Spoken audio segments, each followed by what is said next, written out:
ধলাই জেলা সমাজ কল্যাণ ও সমাজ শিক্ষা দপ্তরের উদ্যোগে বিশ্ব প্রবীণ দিবস 2025 উদযাপন করা হলো এবং এই দিবসে বিভিন্ন মহকুমার প্রবীণ নাগরিকরা সংবর্ধিত হয় আজকের এই বিশ্ব প্রবীণ দিবসে। কি জানাচ্ছেন ধলাই জেলার সভাধিপতি সুস্মিতা দাস, শোনাবো। প্রতিনিয়ত প্রবীণদের নিয়ে কাজ করছেন।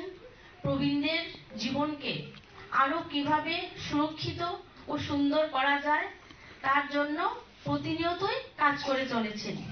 তারই অনুরূপভাবে সেই আন্তর্জাতিক প্রবীণ নাগরিক দিবস উদযাপিত হচ্ছে। সেই জায়গায় আজকে কয়েকজন প্রবীণ নাগরিককে এই মঞ্চে সম্মাননা জানানো হবে।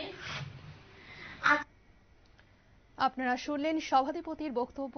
মূলত এই দিনটি প্রবীণ নাগরিকদের সম্মান এবং তাদের স্বাস্থ্য এবং সামাজিক অবস্থার উন্নতির জন্যই সচেতনতা বৃদ্ধির উদ্দেশ্যেই পালন করা হয়।